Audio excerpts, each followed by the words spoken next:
Assalamualaikum warahmatullahi wabarakatuh. Innal hamdalillah nahmaduhu wa nasta'inuhu wa nastaghfiruh wa na'udzu billahi min syururi anfusina wa min sayyiati a'malina. Man yahdihillahu fala mudhillalah wa man yudlil fala hadiyalah. Ashhadu an la ilaha illallah wahdahu la syarikalah wa ashhadu anna Muhammadan abduhu wa rasuluh. Ya ayyuhalladzina amanu taqullaha haqqa tuqatih wa la tamutunna illa wa antum muslimun. Ya ayyuhan nasu taqu rabbakumul ladzi khalaqakum min nafsin wahidah wa khalaqa minha zawjaha wa batha minhuma rijalan katsiran wa nisaa'a wattaqullaha alladzi tasaaluna bihi wal arham innallaha kana 'alaikum raqiba. Ya ayyuhalladzina amanu taqullaha wa qulu qawlan sadida yuslih lakum a'malakum wa yaghfir lakum dhunubakum wa may yuti'illaha wa rasulahu faqad faza fawzan 'azima. Amma ba'd, fa inna asdaqal hadithi kitabullah wa khairal hadi hadi Muhammadin sallallahu alaihi wasallam wa syarrul umuri muhdatsatuha wa kullu muhdatsatin bid'ah wa kulla bid'atin dhalalah wa kulla dhalalatin finnar. Ma'asal muslimin, ikhwani fillah wa akhwati, bapak-bapak, ibu-ibu, saudara-saudariku rahimani wa rahimakumullah. Alhamdulillah, segala puji bagi Allah Subhanahu wa taala yang mempertemukan kita kembali dalam majelis yang mulia ini di dalam salah satu taman surga Allah yang ada di dunia ini. Semoga Allah Subhanahu wa taala mengumpulkan kita di taman surganya di akhirat kelak. Sebagaimana yang telah kita sampaikan pada kesempatan yang lalu, insya Allah setelah kajian kitab Ushulus Sunnah oleh Al-Imam Ahmad bin Hanbal rahimahullah ta'ala, kita akan lanjutkan dengan kajian kitab Al-Aqidah At-Tahawiyah oleh Al-Imam At-Tahawi dengan syarah atau penjelasan dari dua ulama besar abad ini, Syekh Muhammad bin Abdul Aziz bin Mani dan Syekh Abdul Aziz bin Baz rahimahumullahu ta'ala. Ma'asal muslimin, ikhwani fillah wa akhwati rahimani wa rahimakumullah. Sebelum kita masuk kepada pembahasan kitab, ada beberapa hal yang perlu kita sampaikan sebagai muqaddimah. Yang pertama, sekedar mengingatkan kembali tentang kedudukan ilmu akidah ataupun at-tauhid. Kenapa kita terus mempelajari kitab-kitab akidah para ulama as-salaf? Kenapa kita belajar at-tauhid? Yang pertama, karena memang ini adalah ilmu yang paling wajib dipelajari. Sebagaimana kata Imam Al-Lalikai yang hidup di abad ke-5 Hijriah dalam kitab beliau Syarh Usul I'tiqad Ahli Sunnah wal Jamaah, beliau mengatakan inna aujaba ma'alal mar'i ma'rifatu i'tiqadiddin wa ma kallafallahu bihi ibadahu min fahmi tauhidihi wa sifatihi. Di awal kitab Syarh Usul I'tiqad Ahlussunnah wal Jamaah, Imam Al-Lalikai mengatakan sesungguhnya yang paling wajib bagi seorang hamba adalah mengenal, belajar tentang i'tiqadiddin, tentang akidah, tentang pondasi agama.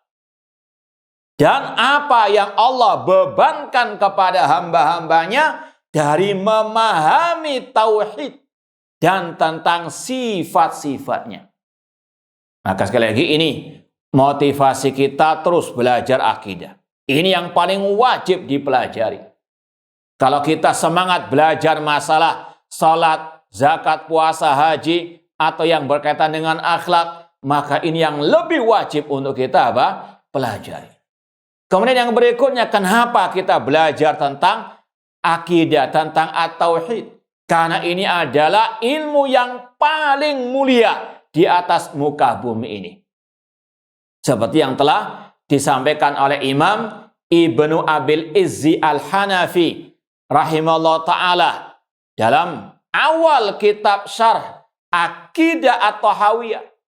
Imam Ibnu Abil Izzi Al-Hanafi mengatakan, fa innahu lamma kana ilmu usuluddin asyrafal ulum isyaraful ilmi bisyarafil ma'lum. Sesungguhnya ilmu tentang usuluddin, tentang akidah adalah semulia-mulia ilmu. Karena kemuliaan suatu ilmu tergantung kepada kandungan ilmu tersebut. Kemudian beliau mengatakan, wa huwal fiqhul akbar bin nisbati ila fiqhil al-asghar al-furu'. Dan akidah dinamakan dengan fikih yang paling besar jika dibandingkan dengan fikih masalah cabang agama. Walihada sama al-Imam Abu Hanifah fima qalahu wa jama'u fi awraqin min usuluddin al-fiqh al-akbar. Oleh karena itulah Imam Abu Hanifah, kata beliau, menamakan kitab beliau yang beliau tulis tentang akidah dengan nama Al-Fiqhul Akbar. Kemudian ditambahkan lagi oleh Imam Ibnu Abil Izz Al-Hanafi rahimahullah, fa inna hajatal ibad ilaihi faqa kulli hajat. Kebutuhan seorang hamba kepada ilmu akidah lebih daripada kebutuhannya terhadap yang lain. Wa daruratuhum ilaihi faqa kulli darurah. Daruratnya seorang hamba belajar akidah lebih daripada darurat segala darurat. Dan beliau mengatakan, li'annahu la hayata wa la tuma'nina wa la na'ima lil qulub illa bi an ta'rif rabbaha wa ma'buda wa fatiraha bi asma'i wa sifati wa af'alihi. Karena tidak ada kehidupan dalam hati, tidak ada ketenangan, tidak ada kenikmatan dalam hati kecuali dengan hati itu mengenal Rabbnya, mengenal sesembahannya lewat nama-nama dan sifat-sifat serta perbuatan-perbuatan. Ini sekali lagi yang harus kita jiwai. Ini yang harus terus memotivasi kita tidak henti-hentinya belajar tentang akidah, tentang at-tauhid. Apalagi di zaman yang penuh syubhat, penuh fitnah. Banyak orang-orang yang berguguran dari akidah dan manhaj yang benar. Di antaranya terputus dari belajar akidah. Oleh karena itulah para ulama banyak berpesan untuk terus kita istiqomah belajar akidah salaf. Di antaranya Syekh Abdul Razak bin Abdul Muhsin Al-Abbad Al-Badr di awal kitab Syarhus Sunnah oleh Imam Al-Muzani. Di syarah beliau, ta'liq beliau, beliau mengatakan bahwasanya kalau kita mau istiqomah di atas kebenaran, di atas akidah yang sahihah, terus belajar apa? Dirasa al-aqidah. Demikian pula yang pernah diwasiatkan oleh Syekh Ali bin Hasan Al-Halabi Al-Athari rahimahullah ta'ala. Untuk kita sebagai talibul ilmi, kalau kita mau istiqomah, tetap belajar akidah as-salaf. Demikian pula tadi, karena banyak syubhat-syubhat yang bergentayangan entah di dunia maya ataupun di dunia nyata. Terus belajar akidah. Dengan itulah insya Allah menjadi benteng dari segala bentuk syubhat-syubhat tersebut. Terlebih lagi, ma'asal muslimin ikhwani fillah wa akhwati rahimani wa rahmakumullah, dengan tauhid, dengan akidah yang sahihah, umat akan menggapai kejayaannya.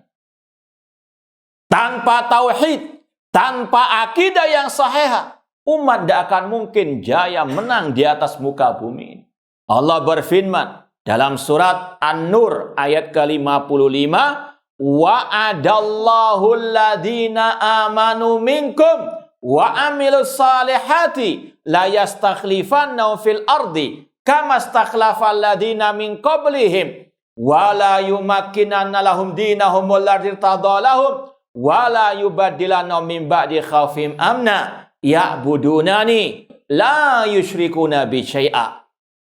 Allah berjanji, kepada orang-orang yang beriman di antara kalian dan yang beramal saleh. Apa janji Allah? Yang pertama, Allah menjadikan mereka sebagai khalifah, penguasa di atas muka bumi, sebagaimana Allah menjadikan orang-orang sebelum mereka sebagai penguasa. Yang kedua, janji Allah, Allah akan mengokohkan agama yang Allah ridhoi bagi mereka. Dan janji yang ketiga, Allah akan merubah ketakutan mereka dengan keamanan. Syaratnya hanya satu. Ya'budunani. Mereka harus beribadah kepadaku saja, bertauhid kepada Allah. Dan sekaligus meninggalkan segala bentuk kesyirikan. La yusyrikuna bi syai'an. Maka tidak akan mungkin umat Islam bisa mengalahkan orang-orang kafir, di antaranya orang Yahudi, tanpa tauhid. Makanya kita yakin yang bisa mengalahkan orang-orang Yahudi hanyalah orang-orang yang bertauhid, yang betul-betul menyerahkan hidup mereka, ibadah mereka hanya untuk Allah semata, berpegang teguh dengan tauhid yang benar, berpegang dengan Islam yang murni bersih. Dan itu yang Rasul kabarkan dalam Sahih Bukhari. Kata Rasul SAW, la taqumus sa'atu hatta yuqatilal muslimun al-yahud. Tidak akan tegak hari kiamat sampai kaum muslimin memerangi orang-orang Yahudi. Fayaktulahumul muslimun. Orang-orang muslim yang akan membunuh, membantai orang-orang Yahudi. Hatta yakhtabi al-yahudi min waril hajar wasyajar. Sampai orang Yahudi lari, bersembunyi di belakang pepohonan dan bebatuan. Pepohonan dan bebatuan, kata Rasul, akan berkata, ya Muslim, ya Abdullah, wahai Muslim, wahai Abdullah, ta'al, hada Yahudi wari uktulhu. Wahai orang Muslim, ini intinya. Kata para ulama, yang membantai, yang membunuh, mengalahkan orang Yahudi, Muslim yang sebenarnya. Bukan Islam KTP. Namun Muslim yang betul-betul al-istislam lillahi bitauhid. Menyerahkan ibadah mereka hanya kepada Allah, bertauhid kepada Allah. Wal inqiyad lahu bitta'ah wal bara'atu minasyirki wa ahlihi. Yang bisa mengalahkan mereka adalah ya Abdullah, yang menyembah hanya kepada Allah Subhanahu wa taala. Ya Abdullah, ini di belakangku ada orang Yahudi, uqtulhu, bunuh dia. Ini sekali lagi kabar gembira dari Rasulullah SAW. Dan ini sekaligus sebagai motivasi bagi kita. Bahwasanya umat nggak akan mungkin bisa jaya, nggak akan menang tanpa kembali kepada Islam yang sebenarnya. Islam ala Rasul. Islam yang didasari oleh at-tauhid. Sebagaimana para sahabat Rasul SAW. Sebelum mereka berjihad, mereka digembleng oleh Rasul dengan at-tauhid. 10 tahun pertama di kota Mekah hanya dakwah tentang apa? At-tauhid. Ya, jangan hanya keluar-keluar para sahabat mereka berjihad. Lihat sebelum mereka berjihad, apa yang ditanamkan oleh apa? Rasulullah SAW di kota Mekah ketika mereka masih lemah. Tidak ada jihad dengan pedang, yang ada dengan dakwah kepada at-tauhid. Setelah mereka punya kekuatan, di antara tadi kekuatan al-iman, kekuatan akidah, kekuatan tauhid, dan mereka punya kekuatan militer, baru mereka apa? Diizinkan oleh Allah berjihad di kota Al-Madinah. Maka sekali lagi ma'asal muslimin, kata Rasulullah SAW, sallallahu alaikum dullan la yanzi'u hatta tarji'u ila dinikum. Allah menimpakan kehinaan kepada kalian dan tidak akan Allah entas dari kalian sampai kalian kembali kepada agama kalian. Itulah ajaran Rasul, ajaran para sahabat Rasul sallallahu alaihi wasallam. Tanpa akidah, tanpa tauhid yang benar, tanpa akidah yang diajarkan oleh Rasul, oleh para sahabat Rasul SAW, umat tidak akan jaya. Makanya Imam Malik rahimahullah mengatakan, lan yusliha akhir hadil ummah illa ma aslaha awwalaha. Tidak akan memperbaiki generasi akhir umat ini kecuali dengan apa yang memperbaiki generasi awal umat ini, yaitu para sahabat Ar-Rasul, mereka yang mencontohkan kepada kita bagaimana menguasai dunia, bagaimana menaklukkan dua negara dikuasai, Romawi dan Persia. Dengan apa? Dengan tauhid dan ittiba kepada sunnah Rasul sallallahu alaihi wasallam. Semoga Allah Subhanahu wa taala memberikan taufik hidayah kepada kaum muslimin untuk kembali kepada tauhid, kembali kepada sunnah Rasul SAW, dan semoga Allah menolong kaum muslimin terutama di Palestina, dan semoga Allah Subhanahu wa taala menghancurkan orang-orang al-Yahud qatalahumullah. Nah, masal muslimin ikhwani fillah wa akhwati rahimani wa rahmakumullah, itu diantara motivasi atau muqaddimah kita belajar al-aqidah at-tahawiyah, dan juga tentang kitab-kitab akidah salaf yang lain. Masal muslimin ikhwani fillah wa akhwati rahimani wa rahmakumullah, sedikit tentang al-aqidah at-tahawiyah yang kita akan pelajari bersama. Ini termasuk salah satu referensi dalam belajar akidah as-salaf, karena memang ini mukhtasar, ringkasan, ya. Kitab akidah secara global ada dua, ada yang panjang lebar plus ditambah dengan riwayat-riwayat sanad-sanad, ya, seperti kitab Asy-Syari'ah Imam Al-Ajurri yang saya punya ada 5 jilid kalau nggak salah. Demikian pula dengan kitab Syarh Ushul I'tiqad Ahlussunnah wal Jamaah 5 jilid oleh Imam Lalikai dengan sanadnya juga, ada riwayat-riwayatnya juga, hadatsana fulan, hadatsana fulan. Demikian pula kitab Al-Ibana Al-Kubra yang saya punya ada 7 jilid, itu juga ya dengan apa? Sanad. Ini panjang lebar. Ini kalau kita pelajari, ini berat juga bagi yang ngajar. Bawanya saja berat ya, apalagi ngajarnya. Tambah lagi panjang, mungkin bisa 20 tahun. Baik. Kemudian yang kedua, kitab-kitab akidah salaf yang ringkas, mukhtasar, seperti yang kita pelajari kemarin Ushulus Sunnah Imam Ahmad, demikian pula kitab Al-Aqidah at-Tahawiyah. Ini lebih cocok untuk kita sebagai pemula dalam penuntut al-ilmu. Taib ikhwani fillah wa akhwati rahimani wa rahmakumullah.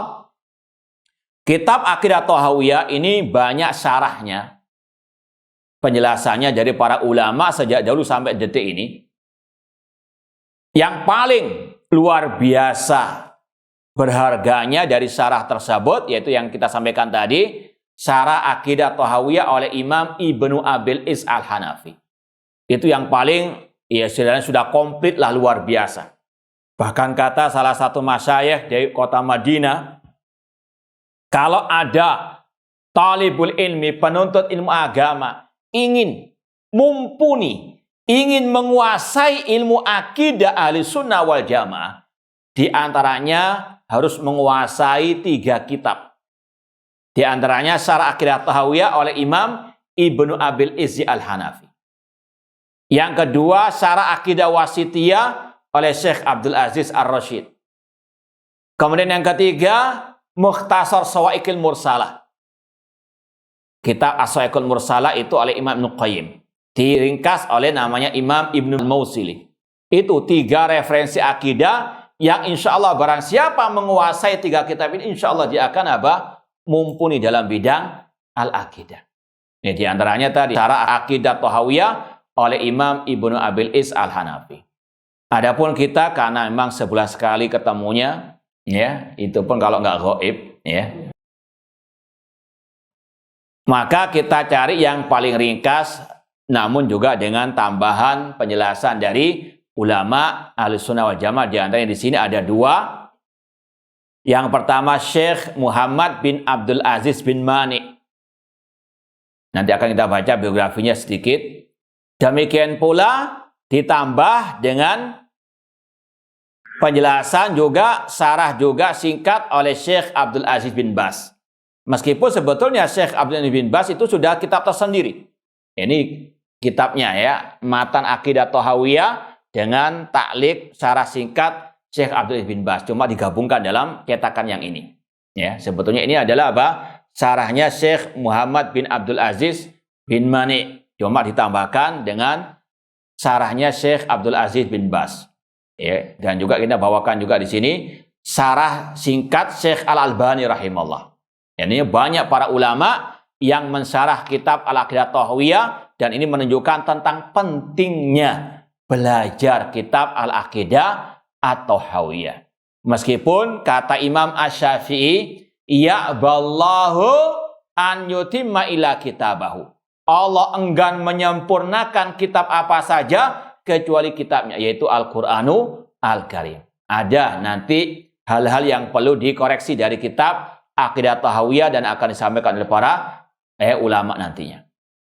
Alhamdulillah sudah diterjemahkan juga ya, dan sudah ada di tangan antum Al-Aqidah Thahawiyah, dan yang lebih spesial lagi yang menerjemahkan salah satu ya ustadz besar di negeri kita, yaitu Al-Ustadz Al-Fadil Ustadz Yazid bin Abdul Qadir Jawas hafidallahu ta'ala. Ini nurun ala nur, cahaya di atas cahaya ya. Penulisnya ulama-ulama besar, penerjemahnya juga ustadz besar di negeri kita yang kita cintai ini. Alhamdulillah, sekedar wa amma bi ni'mati rabbika fahadits, adapun tentang nikmat Allah maka ceritakan.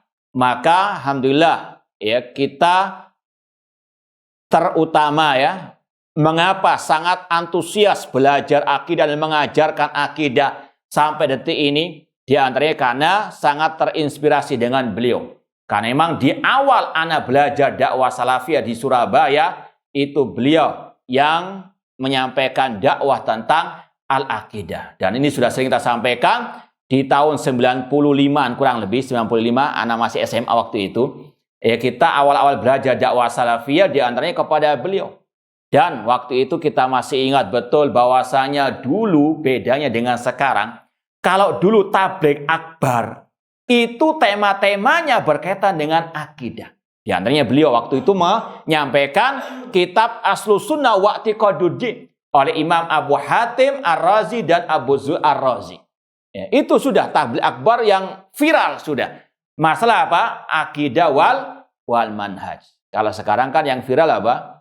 Sakinah, mawaddah, warahmah. Ini ya salah satu apa bentuk kemunduran di tengah-tengah pengikut dakwah salafiyah. Padahal ciri khas dakwah salafiyah itu kental dengan pembahasan akidah. Antum coba baca kitab-kitab para ulama yang berkaitan dengan ciri khas dakwah salafiyah. Semangat antusias mereka menyebarkan al-aqidah as-sahihah tanpa mengesampingkan yang lain. Ya, cuma ini yang paling menonjol, itu yang dulu masih kental pembahasan akidah, tabligh akbar masalah akidah manhaj. Dan itu yang kita sekali lagi jumpai dari beliau Al-Ustadz Al-Fadil Yazid bin Abdul Qadir Jawas hafidallahu ta'ala. Ya, demikian pula dengan ustadz kita di Surabaya, Al-Ustadz Al-Fadil Al-Walid Ustadz Abdurrahman bin Abdul Karim At-Tamimi. Kita juga belajar banyak kepada beliau tentang akidah. Dan ini sekali lagi sekadar wa amma bin ni'mati rabbika fahadits, semua nikmat dari Allah kemudian kembali kepada jasa-jasa mereka yang menggembleng kita dahulu dengan terus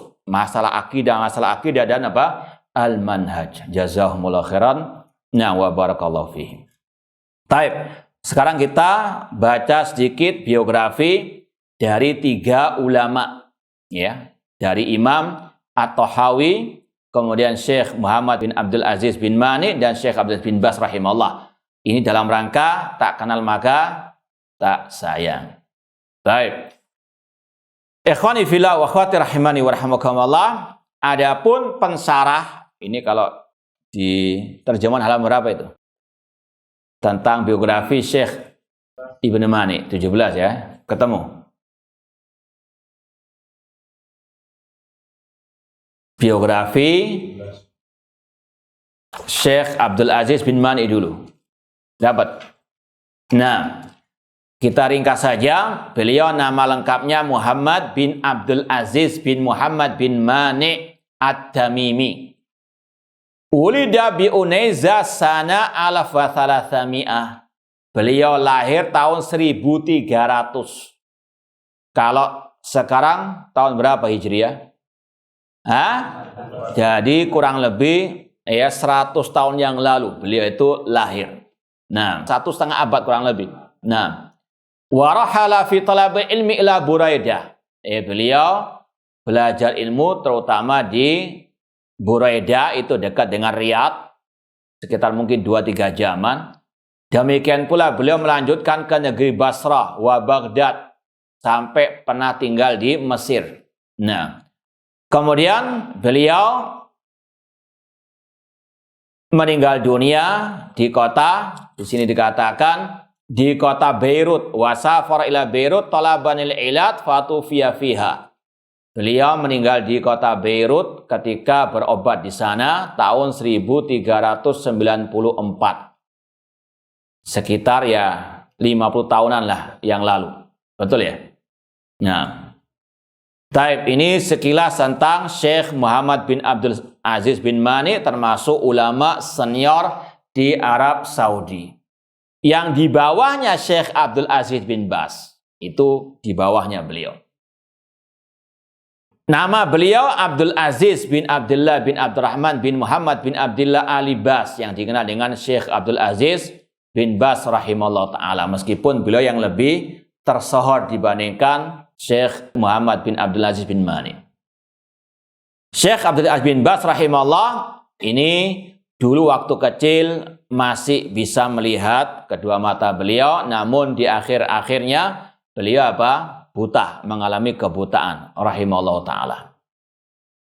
Beliau termasuk murid dari Syekh Muhammad bin Ibrahim al-Syekh, mufti kerajaan Arab Saudi yang pertama, Syekh Muhammad bin Ibrahim al-Syekh.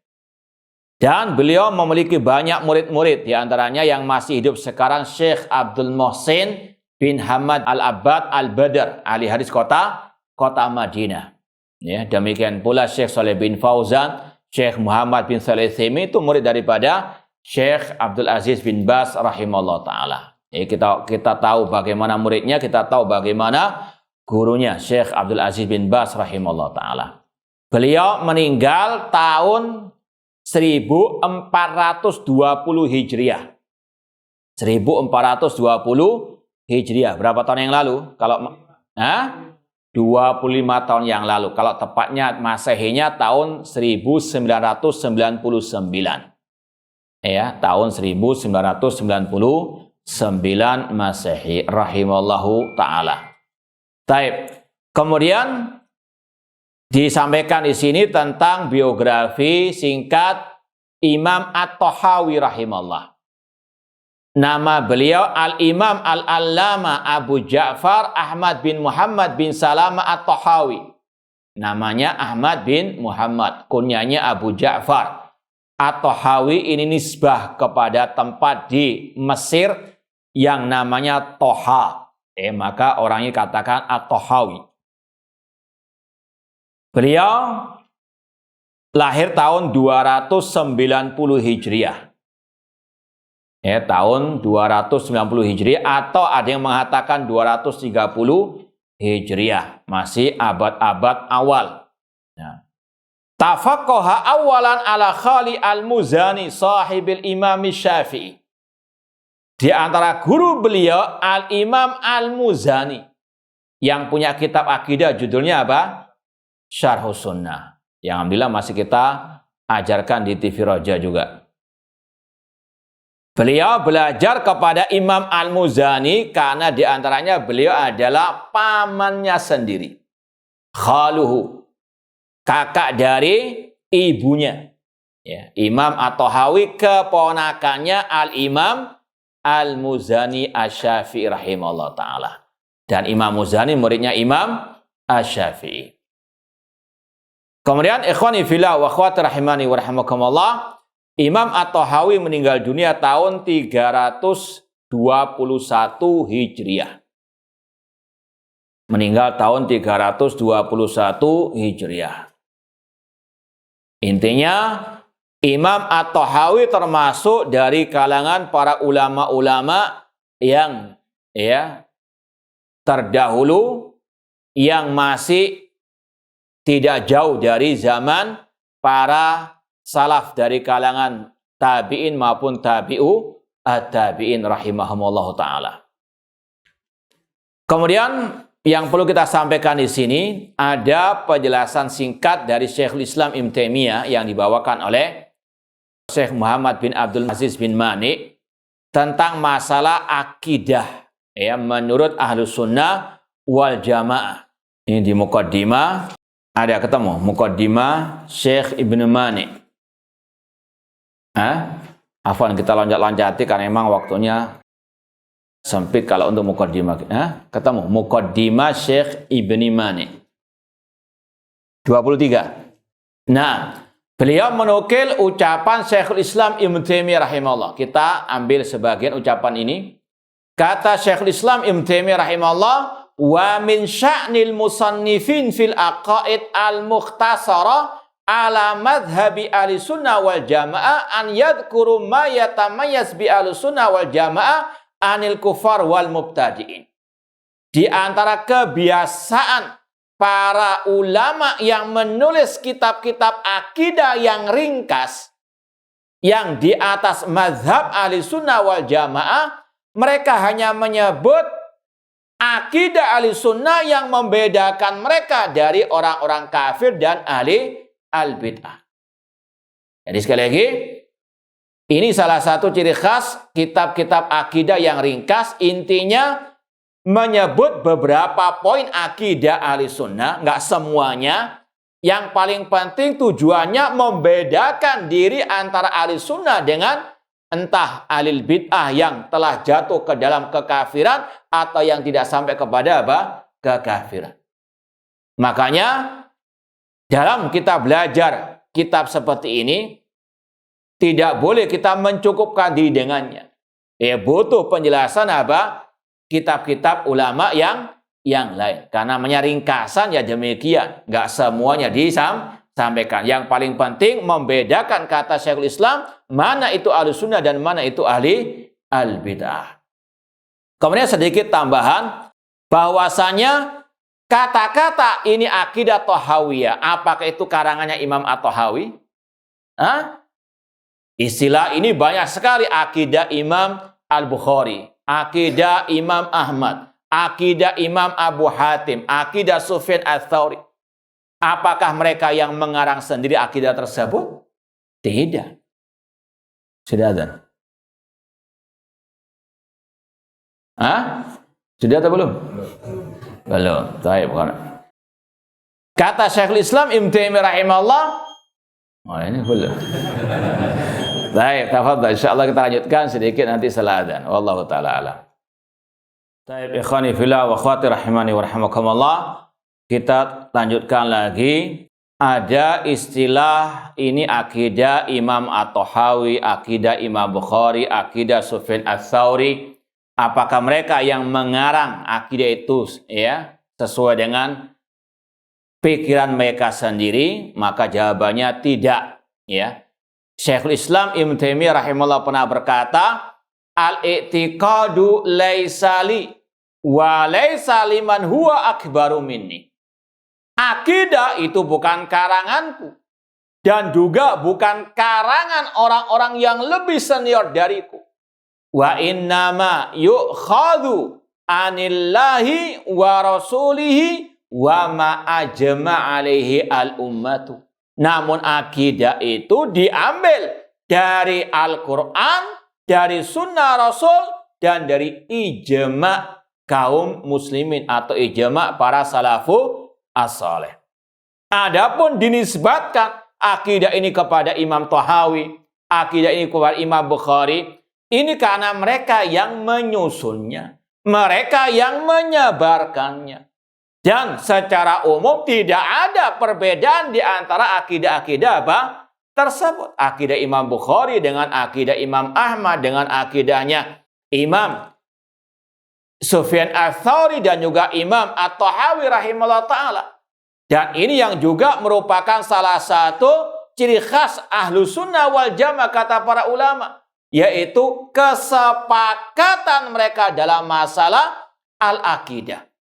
Imam As-Sam'ani rahimahullah ta'ala pernah berkata, wa mimma yadullu ala anna ahla sunnah alal haqqi annaka law tala'ta jami'a kutubihim al-musannafa fil aqidah ma'a taba'udi diyarihim wa ikhtilafi azmanihim lawajadtaha ala tariqatin wahidah. Secara ringkas kata Imam As-Sam'ani rahimahullah, di antara yang menunjukkan bahwasannya Ahlus Sunnah di atas kebenaran, yaitu kalau Anda meneliti semua kitab-kitab mereka tentang akidah, meskipun penulisnya berbeda zamannya, berbeda tempat negeri mereka, engkau akan mendapati mereka di atas satu akidah. Ya, alhamdulillah, kalau di Surabaya mungkin 20-an kitab akidah yang sudah kita pelajari, yang kita ajarkan. Alhamdulillah, semuanya apa? Satu kesatuan. Kenapa demikian? Karena sumbernya tadi kata Syekhul Islam hanya dari qala Allah wa qala Rasul wa qala as-sahab. Beda dengan ahlul bid'ah yang sumber akidah mereka dari akal mereka sendiri. Namanya akal tentunya apa? Berbeda-beda. Buktinya sini saja namanya akal berbeda. Ada yang suka kopiah warna putih, ada yang warna hitam dan sebagainya. Kalau dikembalikan kepada akal pasti akan apa? Berbeda-beda. Inilah bedanya Ahlussunnah dengan ahli bid'ah, terutama dalam masalah akidah. Akidah mereka satu. Ya, akidah Imam Ahmad dengan akidah Imam At-Tahawi rahimahullahu ta'ala, dan juga akidah para ulama as-salaf. Kemudian sedikit kita sampaikan tadi, syarah akidah Tahawiyah banyak. Ya. Meskipun harus kita teliti. Sebagian syarah akidah Tahawiyah itu dari kalangan ahli bidah, dari kalangan ahli kalam. Maka harus hati-hati. Bahkan juga pernah kita suatu saat masuk ke sebuah perpustakaan. Ternyata ada syarah akidah Tahawiyah cuma yang mensyarah dari golongan kelompok teroris. Maka hati-hati. Ya, ini juga sekali lagi kita dalam apa? Menimba ilmu harus waspada. Di antaranya dalam apa? Membaca referensi-referensi, meskipun kelihatannya akidah Tahawiyah, iya, akidah Tahawiyahnya bagus, cuma tergantung siapa yang mensyarah juga. Kalau yang mensyarah kelompok teroris, jadinya rujukan apa? Teroris, na'udzubillahi min dzalik. Maka harus betul-betul selektif. Entah dalam referensi buku-buku tadi ataupun dalam mencari pengajar ataupun yang menyampaikan ilmu agama, karena Imam Muhammad bin Sirin pernah berkata, inna hadal ilma dinun fanduru amman ta'khuduna dinakum. Ilmu ini adalah agama itu sendiri, maka selektiflah dalam menimba ilmu agama tersebut. Dari siapa Anda menimba ilmu agama tersebut? Wallahu ta'ala alam. Insyaallah kita akan bahas awal kitab besok ya, insyaallah jam 6:30 kurang lebih ya.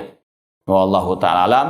Aku qouli hada wa akhiru da'wana anil hamdulillahirabbil alamin. Wassalamualaikum warahmatullahi wabarakatuh.